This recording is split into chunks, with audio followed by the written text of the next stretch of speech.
Rajiv Gandhi Bar Association President Advocate Ram Shankar Sharma on Wednesday said he has filed a case against BJP MP and actor Kangana Ranaut for referring to students who protested over the NEET paper leak as Generation Gutter. The court is scheduled to hear the matter on August 21. This comes after Ranaut's criticism and on the protesters during the recent student agitation over the NEET paper leak, referring to some of the generation as Generation Gutter and questioning the behavior and language. Ranaut shared a series of posts on her Instagram stories calling the protest video puke-inducing. The BJP MP criticized the protesters' style and language. मैं Ramashankar Sharma advocate अध्यक्ष Rajiv Gandhi bar association Agra. मैंने special court MP MLA Agra में एक बात दायर किया है भाजपा सांसद और फिल्म अभिनेत्री कंगना रनौत के खिलाफ। बात इस बात को लेके है कि कंगना रनौत ने जंतर मंतर पर प्रदर्शन करने वाले छात्रों को गट्टर जनरेशन बताया और यहाँ तक कहा कि ये इनकी परवरिश कौन कर रहा है।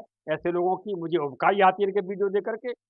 और इतनी बड़ी गंदगी, इतना बड़ा भद्दापन मैं एक जगह इतना कभी नहीं देखा ज़िंदगी में। कंगना रनौत बहुत ही कहना चाहिए ऊंच जरूर महिला है, इसको ऐसी बातें करने की आदत है। तो चूंकि उसने देश के छात्रों का जो कि पेपर लीक को लेकर के अपनी जायज मांग के लिए प्रदर्शन कर रहे थे, उनका अपमान किया, उनको गटर जनरेशन बताया और उनको पालन पोषण करने वाले, पैदा करने वाले उनके माता पिता को गाली दी कि इनकी परवरिश कौन कर रहा है। उसमें मैं भी आता हूँ क्योंकि मेरा बच्चा भी छात्र है। मैं अपनी मार्कशीट लगाई है परिवार में, बाद में मैंने मार्कशीट लगाई बेटे की और ये कहा कि मैं भी उन पिताओं में से एक हूँ, इसलिए ये आघात मुझे भी लगा है, मेरे तमाम साथियों को लगा है, देश के सारे माता पिताओं को लगा है। तो ये देश के छात्रों के भविष्य का सवाल है, देश की इज्जत का सवाल है, छात्रों की इज्जत का सवाल है, छात्रों के माता पिताओं की इज्जत का सवाल है। इस लड़ाई को मैं 21 अगस्त की तारीख नियत किया कोर्ट ने। आज मेरा बात उन्होंने मंजूर कर लिया है। 21 अगस्त को दोबारा सुनवाई होगी, उसमें हम लोग बहस करेंगे।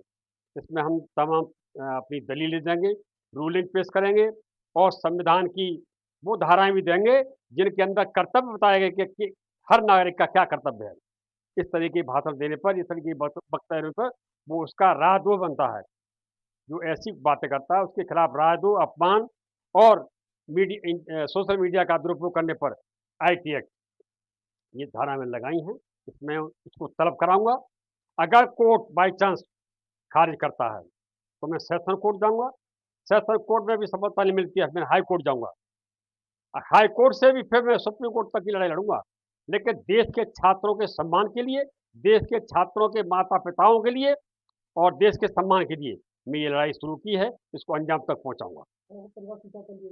यस, परिवार स्वीकार कर लिया गया है। 21 अगस्त की तारीख पुनः सुनवाई के लिए उन्होंने